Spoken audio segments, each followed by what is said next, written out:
Schmo with the Pro, with one of the most criminally underrated presenters in all of sports, Mr. John Gooden in the flesh. UFC London, how we doing? Doing great to be back. And good to be here with you as well. Welcome to London. Greatest city on the planet. Appreciate that. The Schmo loves the hospitality in this city, and we just finished up the official weigh-ins for this UFC London. Doesn't even feel like a fight night. It feels like a pay-per-view. Yeah, there were some of my American colleagues that were saying the same thing, which is good. Like, I don't get to hang out at the pay-per-views too much, so I don't know what that energy's like. But it certainly does feel like we're on to something big this weekend. Certainly is. Now everyone's talking about the main event, the co-main event, the Paddy Pimblett, but what fight are you most looking forward to, Mr. Gooden? Yeah, I can't separate it. I've been around these guys for the last few years, talking to them on and off, face to face and over the socials, and I know how hungry each and every one of those Europeans are to get here. It's so difficult. There are guys that are really looking to kick on in their career. There are guys that have been out for a long time. We had the disappointment with Nathaniel Wood. He was one that was injured and doesn't get to make the walk. He's a Londoner as well. Arnold Allen, Jack Shaw, spent a lot of time with Tom Aspinall. Mike Grundy's going through hellish times at the moment, and this is a really big fight for him. So many, and they're all going to deliver such an incredible night.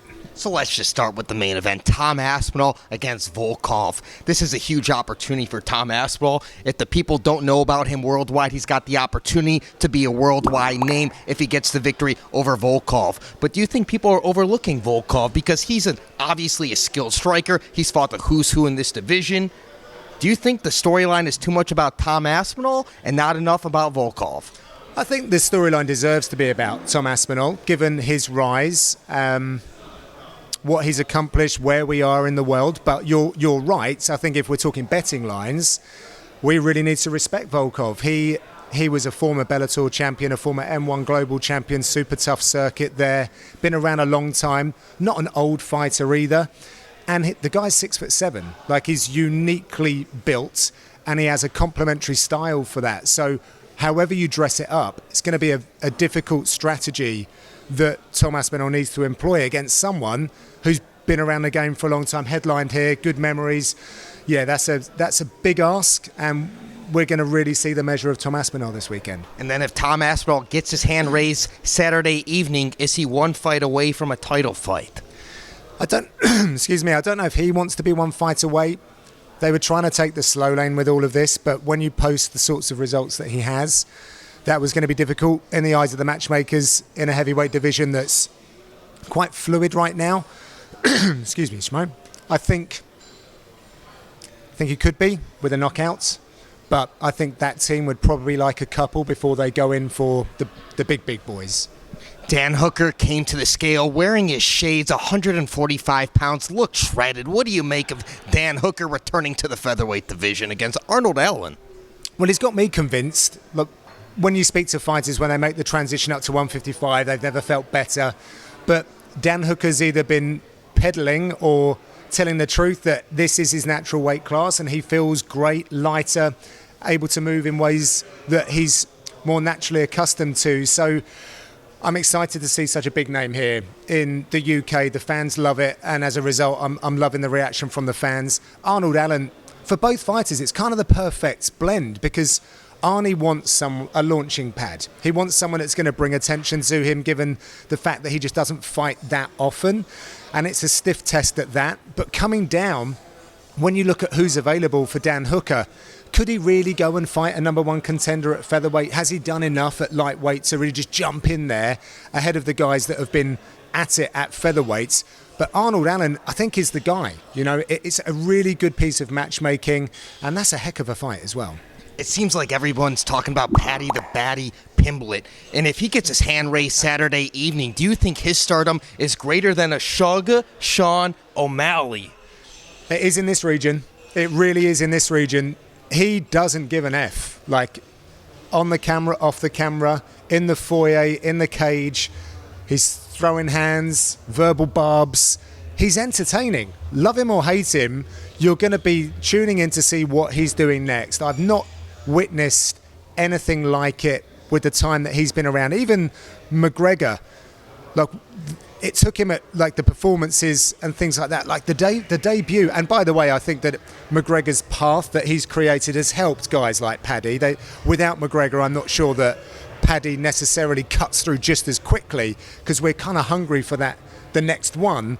But man, it's just been meteoric. The guy's got a huge, like, 7-figure deal outside of his work in the cage. So if he can double down on all of this, like, it's unprecedented stuff. And it's only his second fight in the UFC. Now, the Schmo can imagine if Ilia Topuria beats Jai Herbert, and then obviously Paddy Pimblett gets his hand raised, you got to match those two up, given the hand sanitizer Schmo meant a couple days ago here in the hotel lobby. Yeah, I honestly thought that Topuria was one of the strongest candidates in Europe for UFC Gold in the next few years. I think he's absolutely excellent. So I know the weight thing's a little bit of a problem for him, but he tried to take the bantamweight belt at Cage Warriors, and sometimes people forget that. So he really is fighting up at 155. But given the new storylines, and maybe it's an easier lifestyle for Topuria, let's see how he gets on. Will the UFC do that? I'm not sure. Certainly, it's interesting down the line. Given that this card's loaded with British talent, who would you say would be the next champion from this region? Because the first being Michael Bisping, who would be the next in line here if you were to guess? Yeah, I mean, it's got to be, apart from Leon Edwards, on this card, it's got to be Tom Aspinall, because we've got a heavyweight division that allows for people to rise quickly. That and the flyweight division, that they're the two that you think if you're really good and you get some spectacular results, you're going to climb fast. Outside of that, you know, Jack Shaw's got an opportunity, and I know it's early, but really keep an eye on Muhammad Mokaev. The fact that he's the youngest guy on the roster at the moment, is making his UFC debut. He's the most credentialed amateur that we've ever seen in mixed martial arts, and he's really bloody good. His ambition is to become the youngest ever UFC champion. I don't know whether the UFC will bless him with all of the matchups that he needs in the timing, but like he's gunning for it, so he's definitely a name to keep in mind. If John Gooden was to play matchmaker for 2022, what is the one match we gotta see before the year's end? You know what? I'd love to see Tom Aspinall fight Cyril Gane. I've been talking about that fight for a while, before Cyril got into the jostling position for the title.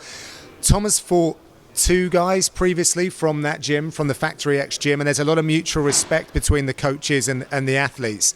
And I think they're two new breed heavyweights that it would be criminal if we didn't put them together. If they can do that this year and it makes sense, then that would be a great fight. And I think there's a big reason why Cyril Gane's going to be attendance here at the O2 from very much that reason. By the way, John, when are we going to see you in a pay-per-view fight over the United States, man? Because we got to get that going. We don't see enough of you. Oh, that's very kind. Yeah, visa issues, and we've got someone in that seat who does a spectacular job. So, you know, John Anik is our lead guy on those pay-per-views. If ever he trips over his own feet, though, on the international scene, then maybe I'll get that opportunity. But, you know, John's put in so much work over the years in the States. I feel like I've been trying my hardest over here. We'll see what happens down the line. If the UFC want me to do it, John can't do it, I'm ready. Or maybe it's a hybrid where both you guys can do it together, because the Schmo loves talking to both you guys. I love that. Oh, that would be cool to work with John. That poor guy has to deal with some of the biggest talking alpha males and a whole lot of promos on those pay-per-views. To add me in there as well, he'd be like, come on, man, give me a break. But I'm down. We'll see what happens. Arm wrestle for the opportunity. John and John combination. Can we get a final message for all the John Gooden fans out there worldwide? Hi, Mum. Hi, Nan. How you doing? Thanks for your support. No, it's great to be back. I'm feeling the love at the moment. I have had some real nice messages coming through. This English voice will be laying down some unique lyrics this Saturday, so I hope you guys appreciate it. Been working hard on this one. Us. The man who can outswim Paul Felder. He's the pro. I'm the Schmo. UFC London. We're out.